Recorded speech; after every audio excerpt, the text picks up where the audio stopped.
अस्सलाम वालेकुम, नमस्कार, सत श्री अकाल एंड गुड इवनिंग। मैं हूं आरज़ू काज़मी और आप हमेशा की तरह से देख रहे हैं भेजा फ्राई।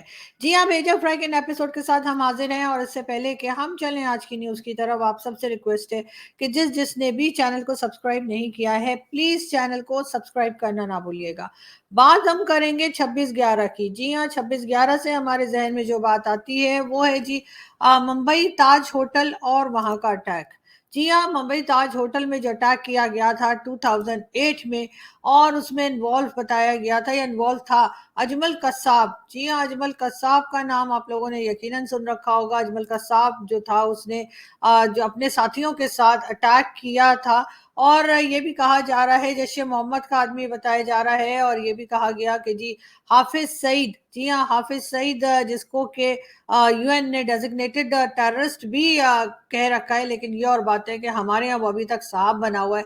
जी हाँ, उसी हाफिज सईद का ये आदमी था और कहा ये गया कि जिस तरीके से कई दिन ये ऑपरेशन चलता रहा, ताज होटल पे अटैक किया गया, वहाँ मौजूद लोगों की जानें ली गई और बड़ी मुश्किल से कई दिन के बाद जो है ये अजमल कसाब अरेस्ट हुआ। पाकिस्तान से कांटेक्ट किया गया, पाकिस्तान को डोजियर भेजे गए, पाकिस्तान से कहा गया इन्वेस्टिगेशन में हिस्सा लें। पहले तो पाकिस्तान ने हाँ की और उसके बाद पाकिस्तान ने कर दी ना और कि हम नहीं आ रहे और उसमें उसमें हिस्सा नहीं लिया, साथ ही साथ हर बात से मुकर गए। ये भी कहा गया कि जी हामिद मीर साहब जो कि हमारे सीनियर जर्नलिस्ट हैं, उनके अलावा कई दूसरे जर्नलिस्ट भी जो थे उस वक्त उन्होंने कहा कि जी अजमल कसाब का ताल्लुक पाकिस्तान से ही बताया गया।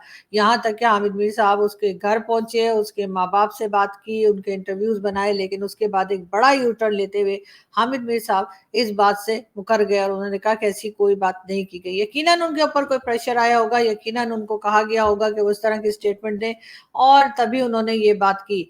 बहरहाल एक बहुत अफसोसनाक वाकया था, बहुत अजीब और खतरनाक किस्म का ये ऑपरेशन भी था जो कि इंडियन पुलिस ने जो है किया और इस आदमी को अरेस्ट किया गया अजमल कसाब को और फिर इसको नवंबर 2012 में इसको फांसी की सजा दी गई। ये भी अभी तक पाकिस्तान के ऊपर भी इल्ज़ाम है और अभी तक कोई सफाई देने के लिए या कोई सही बात करने के लिए अभी तक नहीं देखा गया कि कोई सामने आया हो।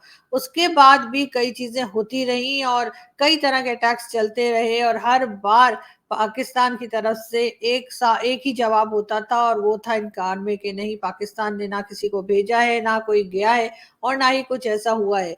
इनको नाम दिया गया नॉन स्टेट एक्टर्स का कि जी ये नॉन स्टेट एक्टर्स हैं और इससे हमारा कोई लेना देना नहीं है। लेकिन ऐसे कह के पाकिस्तान अपना पल्ला झाड़ नहीं सकता, इसलिए कि चाहे ये नॉन स्टेट एक्टर हो, चाहे ये स्टेट एक्टर्स हो, बहरहाल इनका ताल्लुक पाकिस्तान से है, था और रहेगा और इसीलिए पाकिस्तान को इसके ऊपर बहुत सीरियसली काम भी करने की ज़रूरत है।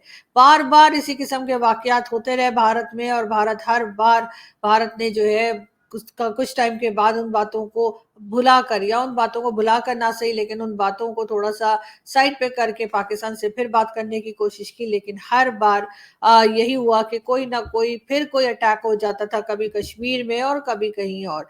लेकिन अगर हम बात करें मुंबई अटैक की, अगर हम बात करें 2008 में जो ताज होटल के ऊपर अटैक किया गया, तो उसमें हमारे साथ हमारे जो गेस्ट आए थे डॉक्टर इश्तियाक अहमद साहब। जी हाँ, डॉक्टर इश्तियाक ने भी बात की है और उनका खैर वीडियो तो आप देख ही सकते हैं, हमारे चैनल पे वो फुल वीडियो मौजूद है, लेकिन उसका एक क्लिप हम आपको यहाँ पर जरूर दिखाना चाहेंगे। क्या वाकई पाकिस्तान इसमें इन्वॉल्व है? 110% इन्वॉल्व है। पाकिस्तान गवर्नमेंट है, सिविलियन गवर्नमेंट जो उस वक्त की थी, क्या वो इन्वॉल्व थी या नहीं? आई वुड इवन से मेरे ख्याल से नहीं। ओके, लेकिन ये अटैक हुआ और ये लश्कर तैयबा वालों ने पूरा ऑर्गेनाइज किया। इसकी इतनी ज़्यादा कन्विंसिंग डिटेल्स हैं और जब ये हुआ तो उस ज़माने में मुझे याद है कि शाह महमूद कुरैशी जो हैं वो इंडिया के अंदर थे। तो जब ये हुआ अटैक, वहाँ से भागना पड़ा महल। He was the foreign minister, he was some minister there, महल फॉरेन मिनिस्टर। तो सिविलियन गवर्नमेंट से को पता नहीं था, लेकिन ये लश्कर तैयबा और लश्कर तैयबा के पीछे आपको पता है ये जैश ए मोहम्मद, लश्कर तैयबा और 1-2 और जो उस ज़माने की ये टेररिस्ट ऑर्गेनाइजेशंस हैं, ये हमारी वो जो कहते हैं एस्टेब्लिशमेंट की एक्सटेंशंस थी, इंटेलिजेंस सर्विसेज इन्वॉल्व थी, ये सारा कुछ है इसमें था।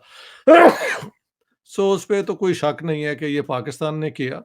और मैंने वो इत्तफाकन वो वीडियो देखी है जब हामिद मीर साहब ही नहीं बल्कि 2-3 और पाकिस्तानी जो है जर्नलिस्ट वो भी उसके गाँव गए और उसके वालिद साहब से बात हुई, पंजाबी में बात हो रही थी, तो मुझे तो एकदम सब समझ आ रही थी। बाद में पता लगा कि इन्होंने कहना शुरू कर दिया कि वो कसाब जो है, क्या नाम था उसका पूरा? अजमल कसाब। वो इंडियन है और वो तो पाकिस्तानी नहीं है। मैंने इस्लामाबाद में कोई सो कॉल्ड नाम नहाद रिसर्चर्स को भी इस किस्म की बातें करते देखी हैं। तो पाकिस्तान में इस किस्म की वो क्या कहते हैं भोंडी किस्म की झूठ बोलने का भी जो है ना रिवाज वो भी है, ये हमने मानना नहीं है। मुझे तो ये भी बात है कि उस ज़माने में आई थिंक ज़रदारी वाज़ और ज़रदारी एंड यस मेरे ख़्याल से ये जो हैं यूसुफ रज़ा गिलानी इस किस्म के लोग शायद हुकूमत में थे और इन्होंने एग्री भी किया था कि we sir will Nawaz Sharif का मुझे याद है, नवाज शरीफ ने भी एग्री किया था, किसी इंटरव्यू में उन्होंने कहा कि इन्वॉल्वमेंट थी पाकिस्तान की, नवाज नहीं शरीफ वो की। तो कहा है ना इन्वॉल्वमेंट थी लेकिन उस ज़माने की जो हुकूमत थी ये है 2008। हाँ, हम्म। बिल्कुल ज़रदारी साहब प्रेज़िडेंट थे और प्राइम मिनिस्टर यूसुफ रज़ा गिलानी थे। तो इन्होंने एग्री भी किया था कि हम मिल के जॉइंट इंक्वायरी करते हैं। मुझे याद है ज़रदारी साहब तो उसके बाद फिर इनको बहरहाल वो इशारा हुआ कि बकवास नहीं करनी, चुप, तो वो फिर इंक्वायरी भी नहीं हो सकी। तो जॉइंट इंक्वायरी के लिए भी पाकिस्तान एग्री करके फिर विथड्रॉ कर गया था। मैं उसी ज़माने में इत्तफ़ाकन इंडिया मुझे जाने का चांस मिला, एक कॉन्फ्रेंस हुई और तो मैं जब वहाँ पहुँचा and I felt very ashamed. वहाँ के मिलिट्री ऑफिसर से भी मेरी मैं उस ज़माने में पाकिस्तान द गैरिसन स्टेट पे काम कर रहा था, तो मुझे वहाँ की मिलिट्री के लोगों से भी बात करनी थी। उन्होंने कहा, "यार आप किस किस्म के लोग हैं? जितनी भी जंगें आप शुरू करते हैं, वो छुप के करते हैं, कभी डिक्लेयर करके हमसे नहीं लड़े और या आप ये टेररिस्ट भेज के आप कहते हैं ये आपके नहीं है। तो what sort of national pride do you have?" तो मेरे पास उसका कोई जवाब नहीं था। मैंने कहा, "यार मैं तो उनमें से हूँ जो समझता हूँ ये बहुत दुःख की बात है।" तो बॉम्बे में जहाँ-जहाँ ये हुआ मुझे वहाँ लोग लेके गए, मेरे जो दोस्त हैं local and at every point I tell you I felt very ashamed. एक बीबीसी का बड़ा लंबा इस पे डॉक्यूमेंट्री है जहाँ पे जो है ना जो पीछे से ऑर्डर दे रहे थे ये लखवी और ये और वो, उनके पूरे इंस्ट्रक्शंस आप सुन सकती हैं और वो बिल्कुल ठेठ लाहौरी पंजाबी के अंदर है। मतलब एक लड़का कह रहा है कि हम इसको ताजमहल होटल के ना बड़े हॉल में है और यहाँ स्क्रीन है बहुत बड़ी टेलीविजन की, उस पे प्रोग्राम हो रहे हैं और लोग देख रहे हैं। उसने कहा बिल्कुल तुम्हारा काम नहीं है कि इन चीज़ों में कोई इन्वॉल्व हो, तुम्हें मिशन है कि तुम दुश्मनों के दिल में दहशत पैदा करो यानी गोलियाँ चलानी शुरू कर दो। ये सारा कुछ हुआ और ये भी मुझे याद है कि उसी डॉक्यूमेंट्री में 11 साल का बच्चा बॉम्बे रेलवे स्टेशन पे रो रहा है। जी, जैसे आपने सुना डॉक्टर इश्तियाक भी यही बात कर रहे थे कि बिल्कुल ये ना सिर्फ ये कि 100 बल्कि 200% जो है ये बात साबित हुई है कि ये अटैक जो था वो पाकिस्तान की तरफ से या पाकिस्तान से गए हुए जो आतंकवादी थे या पाकिस्तान की तरफ से गए हुए जो टेररिस्ट थे उनका किया हुआ काम था, आप कोई माने या ना माने। उसके बाद जिस सालों गुजर गए पाकिस्तान के हालात अभी भी वैसे ही हैं, जो भारत उस टाइम पे कहाँ था और आज आप देख लीजिए कि कभी चंद्रयान तो कभी इकोनॉमी उनकी कितनी आगे जा चुकी है और यकीनन ये सब चीजें देखकर अब पाकिस्तान के उन लोगों को अफसोस जरूर होता होगा जिन्होंने एक नफरत के बीज बोए हैं या जिन्होंने ये रखा है कि जी भारत हमारा दुश्मन है और हमने उसे हर हाल में नुकसान पहुंचाना है।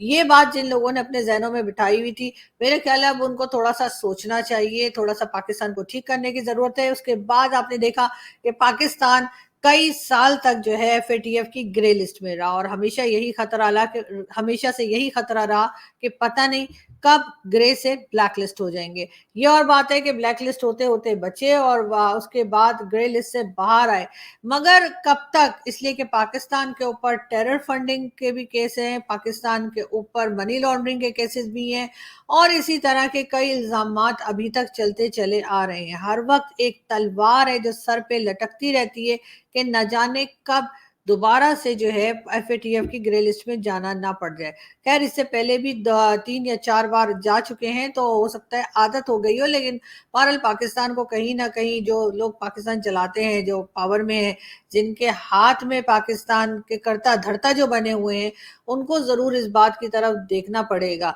तरह तरह के इल्जामात पाकिस्तान के ऊपर लग रहे हैं और आज भी ये कहा जा रहा है कि ना सिर्फ ये कि रशिया यूक्रेन वॉर में इन्होंने यूक्रेन को असला बेचा था, बल्कि अब जो हमास और इजराइल के बीच में जो जंग चल रही है उसके बारे में एक तरफ तो फलस्तीन के हमदर्द बने हुए हैं और कहा यह जा रहा है कि जी गजा वालों के लिए बड़ा रो रहे हैं, डोनेशन जमा कर रहे हैं, कभी कह रहे हैं वहां पे लड़ने जा रहे हैं, कई लोग घोड़े पे निकल भी गए, लेकिन खैर वो कंट्री के अंदर ही अंदर घूम के मेरे ख्याल है वापस अपने घरों को चले गए होंगे। लेकिन दूसरी तरफ ये बात भी की जा रही है कि पाकिस्तान ने इजराइल को असला बेचा है। अब इसमें कहाँ तक सच्चाई है ये तो खैर आने वाला वक्त ही बताएगा, लेकिन काफी लोगों का ख्याल है कि पाकिस्तान हमेशा से डबल गेम खेलता रहा है, जो कि हमेशा से इस डबल गेम ने पाकिस्तान को सिर्फ और सिर्फ नुकसान पहुंचाया है, उससे भला इनका कभी नहीं हुआ। लेकिन अफसोस की बात यह है कि डबल गेम खेलनी छोड़ी नहीं है, अभी तक उसी तरह से डबल गेम खेलते चले जा रहे हैं,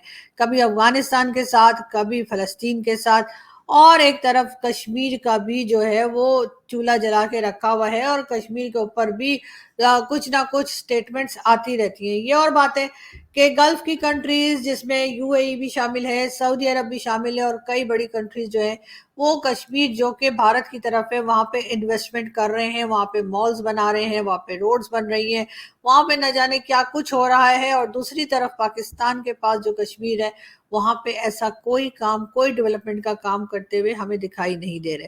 बहाना कर दिया जाता है कि जी हमारे पास फंड्स नहीं है, लेकिन फंड्स की कमी तो अभी कुछ साल से हुई है, उससे पहले कौन से कारनामे कर दिए थे, कौन से बहुत वहां पर कोई लंदन या कुछ इन्होंने कोई बहुत बड़ा कोई न्यूयॉर्क सिटी बना दिया था। जाहिर है उससे पहले भी जो कश्मीर के लोग थे, जो पाकिस्तान साइड पे कश्मीर है, वो लोग परेशान थे और कहीं ना कहीं वो प्रोटेस्ट भी कर रहे होते थे और अभी भी ऐसा ही चल रहा है। ना सिर्फ ये कि कहिए कि कश्मीर में, बल्कि बलूचिस्तान में भी हर दूसरे दिन कोई ना कोई प्रोटेस्ट चल रहा होता है, वो लोग अपने राइट्स के लिए बात कर रहे होते हैं, शोर मचा रहे होते हैं, या कोई ना कोई अपना रोना, जो कहना चाहिए कि अफसोस है, वो बता रहे होते हैं। मगर पाकिस्तान की इस्टेब्लिशमेंट, पाकिस्तान की जो गवर्नमेंट है, उसको जरा सा भी असर नहीं होता, चाहे वो अनवारुल हक काकड़ हो जो कि आजकल केयरटेकर प्राइम मिनिस्टर हैं, उनका ताल्लुक वैसे तो खैर KPK से है, मगर वो सेनेटर बने थे बलूचिस्तान की सीट पे, बलूचिस्तान के टिकट पे सेनेटर बनने वाले काकड़ साहब को भी बलूचिस्तान की जरा सी भी फिक्र नहीं है और उनका यही कहना है कि जी कोई ऐसी बात नहीं है, ना तो मिसिंग पर्संस का इशू है, ना ही कोई दूसरा प्रॉब्लम जो है वो इस वक्त बलूचिस्तान में मौजूद है। अब ये बात भी सबको यकीनन, जिन लोगों को शक और शुबा था कि काकड़ साहब जो हैं वो स्टैब्लिशमेंट के बंदे हैं, मेरे ख्याल है उनके दिमाग भी जो है क्लियर हो गए होंगे और उनको भी पता लग गया होगा कि काकड़ साहब के तार कहाँ से जाकर मिलते हैं, क्योंकि जिस तरह की बातें वो कर रहे हैं, जिस तरह से वो एकदम से यू टर्न ले लेते हैं, तो वो देखकर तो कोई भी बता सकता है कि क्या हो रहा है। बात हम करेंगे एक बार फिर जनरल फैज हमीद की और उनके साथ जनरल कमर जावेद बाजवा साहब की। जी हाँ, कहा यह गया था कि इन दोनों के खिलाफ जो केसेस रजिस्टर किए गए हैं उनकी सुनवाई शुरू होने वाली है और बहुत जल्द जो है इनके उन केसेस को खोल कर और उनके ऊपर इन्वेस्टिगेशन होगी, उन पे डिबेट होगी और देखते हैं कि इनको सजा होती है या नहीं। लेकिन अब सुनने में ये आया है कि इन दोनों के जो केसेस थे उनको लिस्ट से ही निकाल दिया गया है। जी हाँ, उनको सुनने के लिए नहीं रखा गया और उन केसेस को पहले जो कहा गया था कि उस लिस्ट में शामिल कर लिया गया है जहां पर अदालत वो केस सुनेगी, अब जी ये बताया गया है कि इस्लामाबाद हाई कोर्ट की तरफ से इन दोनों के नाम जो केसेस थे उनको लिस्ट से ही निकाल दिया गया है। मतलब यही है कि ये कितने पावरफुल हैं ये तो आप समझ ही सकते हैं और इसके लिए हमें कोई खास लंबा चौड़ा भाषण देने की जरूरत नहीं है, आपको बहुत आसानी से पाकिस्तान के अंदर पॉलिटिक्स क्या है, पाकिस्तान को चला कौन रहा है और पाकिस्तान को कौन खराब कर रहा है, ये भी आप लोगों को समझ में आ ही जाएगा। क्या हर बात मुझसे ही सुनना पसंद करेंगे? खुद भी कुछ समझ लिया कीजिए। बहरहाल यहाँ से जो है हम आपको लेके चलते हैं एक दूसरी न्यूज़ की तरफ। और जी ये जैसा कि आपको दिखाई दे रहे हैं PMLN के साहब हैं और नवाज शरीफ साहब के बारे में इनका कहना ये है कि अल्लाह ताला के फजलो करम से जो अवाम के वोटों से अवाम की मुकम्मल हिमायत और एतमाद से नवाज शरीफ साहब जो हैं वो चौथी बार वजीर आजम बनेंगे।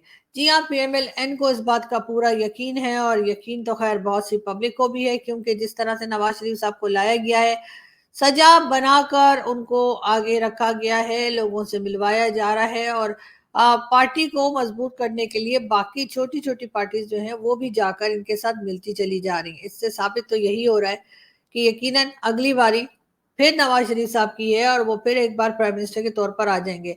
मगर उसके बाद पाकिस्तान का क्या होगा, क्या वो कोई बिजनेस वगैरह शुरू कर पाएंगे, क्या ट्रेड ओपन होगी, या पाकिस्तान ऐसे ही कटोरा लेकर डिफरेंट कंट्रीज में जाकर पैसा मांगता रहेगा। खैर ये तो जैसे जैसे अपडेट्स आएंगी, जैसे जैसे हालात होंगे, हम आपको अपडेट करते रहेंगे। यहाँ से हम चलते हैं, अपना बहुत सारा ख्याल रखिएगा और हमारे चैनल को सब्सक्राइब करना ना भूलिएगा। Thank you.